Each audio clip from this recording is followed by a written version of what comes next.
কমলালেবুর গ্রাম বা orange village নামে পরিচিত একটা সুন্দর শান্ত পাহাড়ি গ্রাম শিটং। সেখান থেকে ঘুরে আসার অভিজ্ঞতা আমাদের ভীষণ সুন্দর ছিল। হ্যালো এভরিওয়ান, আমি পূজারিনী আর আমার কোলে যে পুচকেটা বসে রয়েছে আমার ছেলে শ্রীহান। কয়েকদিন আগে আমরা ঘুরে এসেছি দার্জিলিং আর শিটং। এটা শিটংয়ে আমরা যে হোমস্টেতে ছিলাম সেখানে লাস্ট দিন। শেষ দিন বলা ভুল হবে, কারণ অল্প কিছুক্ষণ পরেই আমরা বেরিয়ে পড়ব দার্জিলিংয়ের উদ্দেশ্যে। এখন শ্রীহু উঠে পড়েছে ঘুম থেকে। গত দুদিন খুব বৃষ্টি হয়েছে এখানে, তাই যা কিছু জামা কাপড় হাতে ধুয়ে নিচ্ছিলাম ওগুলো কিন্তু কিছুই ভালো করে শোকায়নি। সকালে উঠেই দেখি বেশ ভালো রকম রোদ দিয়েছে, তাই ঘুম থেকে উঠেই আগে জামা কাপড়গুলো আমি ব্যালকনিতে মেলে দিয়েছিলাম। আশা করছি শুকিয়ে যাবে। এদিকে কিন্তু অনেক কাজ রয়েছে। সকালে উঠেই আগে আমি সমস্ত কিছু ভালো করে দেখে গুছিয়ে নিয়েছিলাম ট্রলিতে। এখন শ্রীহুর খাবার রেডি করব। ওর জন্য একটু ভাত বানাচ্ছি। সারাদিন আজকে ও কী খাবে তার ঠিক নেই, কারণ এখান থেকে আমরা বেরোবো তো টাইমে, কিন্তু দার্জিলিং কটায় পৌঁছবো তার কোনো ঠিক নেই। যে দুদিন আমরা ঘুরতে বেরিয়েছি তার মধ্যে এই ইলেকট্রিক কেটেলটাতে আমি শুধুই জল গরম করেছি, সেরকমভাবে আর কিছু বানানো হয়নি। তবে আজকে ফাইনালি এটা সেরকমভাবে কাজে লাগাতে পারলাম। শ্রীহুর জন্য ভাত বানিয়েছি, ওকে একটু দুধ ভাত খাওয়াচ্ছি, সাথে দিয়েছি গুড়। আমার আর ওর বাবার স্নান সকালেই কমপ্লিট হয়ে গেছে। এখন শ্রীহুও স্নান করে নিয়েছে, ওকে গরম জল করে স্নান করিয়ে দিয়েছি। ওর স্নান শেষ, খাওয়াও কমপ্লিট। ব্যাস, আমি সারাদিনের জন্য এখন একদম নিশ্চিন্ত। দুপুরেও ভাত না খেলেও চলবে। আমরা সবাই রেডি, এখন আর দেরি না করে ঝটপট বেরিয়ে পড়ব। এইবারে ট্যুরে এসে না আমি একটা জিনিস রিয়েলাইজ করেছি, যে আমাদের যা ডিউটি সেটা কিন্তু একদমই সেম। মানে বাইরে এসে বরং সেই ডিউটিটা আরও বেড়ে যায়। বাড়িতে থাকলে সব কিছু হাতের কাছে থাকে, বাইরে আসার সময় সাথে করে যে ছোট্ট সংসারটা তুলে এনেছি সেটাকে সব জায়গায় পরিপাটি করে গুছিয়ে নিয়ে যেতে হচ্ছে। শ্রীহুর কোনো কিছুর সাথেই কিন্তু কোনোভাবে কম্প্রোমাইজ করা যাবে না। আমাদের সাথে যে গাড়িটা দুদিন ছিল সেই গাড়ি কিন্তু রোজ রেডি থাকতো আমাদেরকে হোমস্টে থেকে এই খাওয়ারের জায়গায় নিয়ে আসার জন্য। তবে আমরা একদিনও আসিনি, কারণ এইটুকু হাঁটা পথ আমাদের বেশ ভালোই লাগতো। আজ সাথে লাগেজ ছিল, তাই ওগুলোকে তুলে দিলাম। আর শ্রীহুকে আর ওর বাবাকেও পাঠিয়ে আমি নিজে শেষবারের মতো হাঁটতে হাঁটতে চলে এসেছি। আজকে ব্রেকফাস্টে আমাদের ছিল আলুর পরোটা, সাথে একটা ডিমের অমলেট আর একটা ঝাল ঝাল চাটনি। আলুর পরোটাটা ভীষণ সফট আর ভীষণ পাতলা ছিল। আমার তো খেয়ে দুর্দান্ত লেগেছে। শ্রীহুকে আর আজকে সেরকম কিছু দিইনি, কারণ ওকে ভাত খাইয়ে এনেছি। উল্টোপাল্টা যদি কিছু দিই আর সেটা যদি ডাইজেস্ট না হয় তাহলে কিন্তু বিপদ, কারণ আজকের জার্নিটা বেশ লং। এখন আমাদের এখান থেকে যাওয়ার পালা। হোমস্টে প্রত্যেককে অনেক ধন্যবাদ জানিয়ে এসেছি, কারণ এই দুটো দিনের অভিজ্ঞতা আমাদের ভীষণ ভীষণ ভালো ছিল। আমি যদি এরপর আবার কখনো শিটং আসি তাহলে অবশ্যই আবার এখানেই আসবো। আমরা যেদিন শিটং আসছিলাম সেদিন রাস্তার দুপাশে অযত্নে বেড়ে ওঠা গাছগুলো দেখে অবাক হচ্ছিলাম যে প্রকৃতি কিন্তু পাহাড়কে সাজাতে কোনো রকম কার্পণ্য করে না। এই বেগুনি রঙের লতাগুলো আমার এত পছন্দ হয়েছিল, ভেবেই রেখেছিলাম যে ফেরার সময় এটা নিয়ে আসবো সাথে করে। যদিও এটা রাস্তার পাশেই বেড়ে উঠেছে, তবুও সামনেই যে বাড়িটা রয়েছে তার ওনারের পারমিশন নিয়ে তারপরেই আমরা কিন্তু এই গাছগুলো কালেক্ট করেছি। এটার নাম নাকি ইঞ্চিলতা, গুগল করে পরে জানলাম। এর খুব বেশি পরিচর্যার দরকার হয় না। পাহাড় থেকে ফিরেছি প্রায় 1.5 মাস হয়ে গেল, আর গাছগুলো আমি জলে রেখেছিলাম বাড়ি আসার পর। খুব সুন্দরভাবে বেড়েছে। পরের কখনো একটা ভিডিওতে অবশ্যই সেটা শেয়ার করব। দেখতে দেখতে আমরা কিন্তু বেশ অনেকটা পথ পেরিয়ে এলাম। আর দার্জিলিং যাওয়ার পথে এই যে পাইন জঙ্গলগুলো পড়ছিল রাস্তার ধারে, সেখানে একটু দাঁড়িয়ে ছবি তুললাম। ভাবলাম পরের দিকে যদি আর এত সুন্দর রাস্তা পাশে পাইন ফরেস্ট না পাই, তাই এখানে দাঁড়িয়ে বেশ কয়েকটা ছবি ভিডিও নিয়ে নিলাম। আর কিছুক্ষণের মধ্যেই আমরা পৌঁছে যাব দার্জিলিং। শ্রীহুর সামনে আমি চিপস খেতে পারি না, তাই ও ঘুমোচ্ছে, সেই সুযোগে একটা চিপসের প্যাকেট খুললাম। খেতে খেতে এগিয়ে যাওয়া যাক। আমরা দার্জিলিংয়ে ঢুকে প্রথমেই যাব ঘুম মনেস্ট্রি। আজকে সকাল থেকে বেশ ভালো রকম রোদ দিয়েছিল, তাই শ্রীহুকে সোয়েটার পরিয়ে আনিনি, কিন্তু দার্জিলিং ঢোকার পর দেখছি বেশ ভালো রকমই ঠান্ডা রয়েছে। ব্যাগে একটা পাতলা সোয়েটার রয়েছে, তবে এখানে এসে ওর বাবার ইচ্ছে হলো ছেলের জন্য একটা পঞ্চু কেনার। তবে কেন জানি না আমার মনে হচ্ছিল পঞ্চু বোধহয় ছেলেরা পরে না, কিন্তু ওনারা বললেন যে ছেলে মেয়ে সবাই পরে।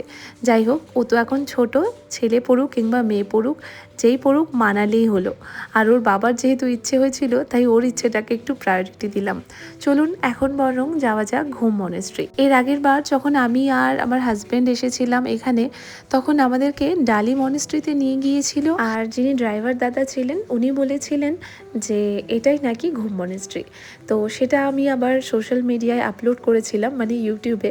আর সেখানে বেশ কিছু নেগেটিভ কমেন্ট পেয়েছিলাম যে আমি না জেনে কেন বললাম। সত্যি কথা, আমি তো কখনো কোথাও যাইনি বা গুগল করে আমার হয়তো দেখা উচিত ছিল, তবে তারপরে না ওই ভিডিওটা আমি প্রাইভেট করে দিই। যাই হোক, ঘুম মনেস্ট্রিতে এটা আমাদের প্রথম আসা, 3 জন মিলে একসাথেই এলাম। এই ঘুম মঠ বা ঘুম মনেস্ট্রির আরেকটা নাম হলো ইগাচওয়েলিং মঠ। এটা একটা বিখ্যাত বৌদ্ধ মঠ। এই দার্জিলিং জেলার বোধহয় সব থেকে প্রাচীনতম মঠ এই মঠ। এই মঠের বিশেষ বৈশিষ্ট্য হলো মঠের ভেতরে বুদ্ধদেবের একটি বিশাল মূর্তি রয়েছে। এছাড়া রয়েছে প্রাচীন তিব্বতী পাণ্ডুলিপি আর বৌদ্ধ গ্রন্থ। এখানে থাকা বুদ্ধদেবের মূর্তি প্রায় 15 ফুট লম্বা। আর এই মঠ ঘুম রেলওয়ে স্টেশনের একদম কাছেই রয়েছে। এখানে যাওয়ার আগে যখন গুগল করেছিলাম এখানকার সময়সূচি আর প্রবেশ মূল্য নিয়ে, তখন দেখেছিলাম লেখা ছিল যে মঠে প্রতিদিন সকাল 9টা থেকে 6টা অবধি খোলা থাকে। তবে এখানে প্রবেশ বিনামূল্যে হলেও ভেতরে ছবি তোলা কিংবা ভিডিও করার জন্য আলাদা করে পে করতে হয়।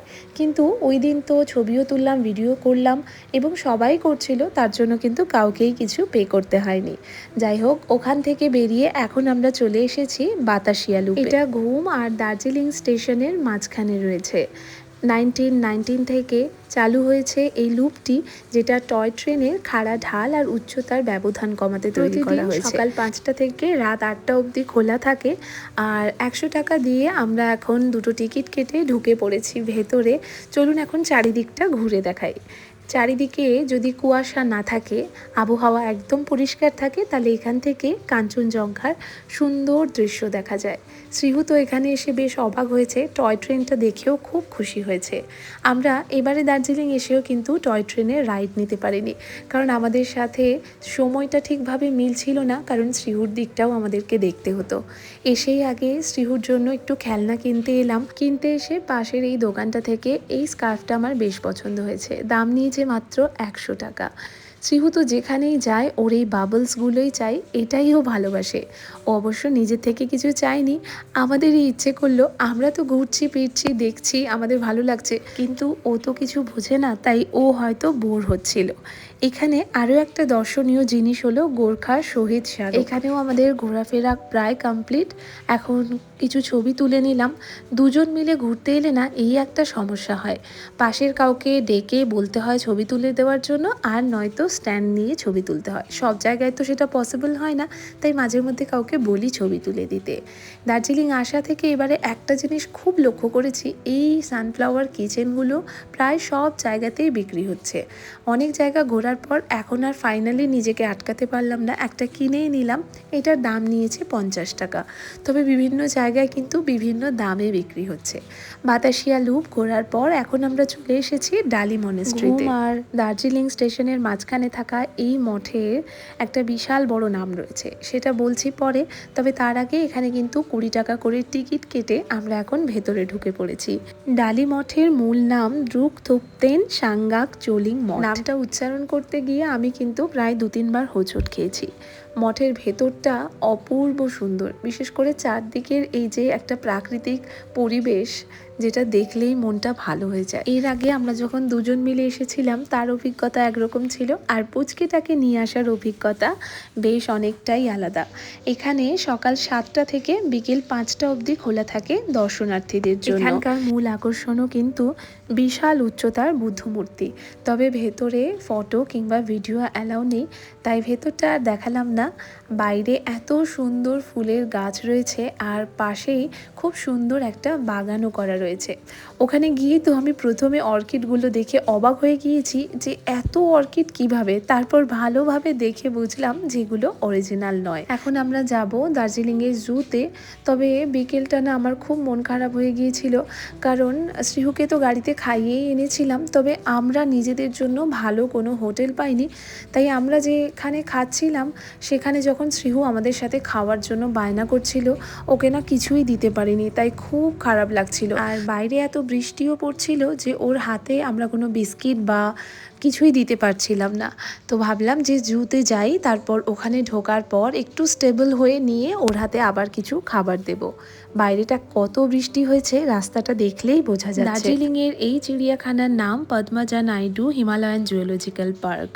চলুন আমরা বরং এখন টিকিট কেটে ভেতরে ঢুকে পড়ি। বাজে এখন 3টে আর 4:30 অবধি এখানে ঘোরা যাবে। তো আমাদের হাতে কিন্তু বেশ অনেকটাই সময় রয়েছে। এখানে টিকিট পার পারসন 100 টাকা করে। শ্রীহু তো অনেক ছোট, তাই ওর কোনো টিকিট লাগেনি। এখানে এসে শ্রীহু সব থেকে খুশি হয়েছে। সত্যি বলতে আমাদের পুরো ট্রিপে আমরা যেখানে যেখানে গিয়েছি শ্রীহু সব থেকে বেশি খুশি হয়েছে, এবং যদি কিছুটা এনজয় করতে পেরেছে সেটা হচ্ছে এখানে এসে। ও সমস্ত পশু দেখে, পাখি দেখে এত খুশি হচ্ছিল, মনে হচ্ছিল যে হ্যাঁ, এতক্ষণে একটা ঠিকঠাক জায়গায় এসেছি। এখানকার বিশেষ আকর্ষণ হলো Himalayan red panda, snow leopard, তিব্বতী নেকড়ে, হিমালয়ান স্যালামেন্ডারের প্রজনন। চিড়িয়াখানার ঠিক ভেতরেই রয়েছে বিখ্যাত HMI। এটার জন্য আলাদা করে কোনো টিকিট লাগে না। ভেতরে একটা মিউজিয়াম রয়েছে, তবে মিউজিয়ামটাতে আমরা আর যাইনি, কারণ গতবার যখন এসেছিলাম তখন ঘুরে দেখেছি। এখন এসেছি প্রথমে স্নো লেপার্ডের জায়গায়। শ্রীহু তো দেখে ভারী অবাক, সাথে সাথে আমাদেরও অবশ্য খুবই ভালো লাগছিল। এখানে রয়েছে আরও এক ধরনের লেপার্ড, আর এই পাখির জায়গাটা তো অপূর্ব সুন্দর ছিল। এই যে এখানে রয়েছে রয়্যাল বেঙ্গল টাইগার। প্রথমে পড়ে এই ভালুকের জায়গাটা, তবে তখন এনারা দুজন আবার এখানে ছিলেন না।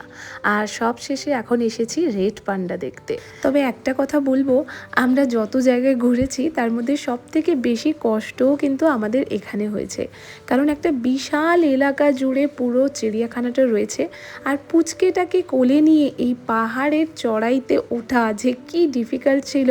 তবে যার জন্য আসা সে খুশি হয়েছে, এতেই আমাদের সমস্ত কষ্ট সার্থক।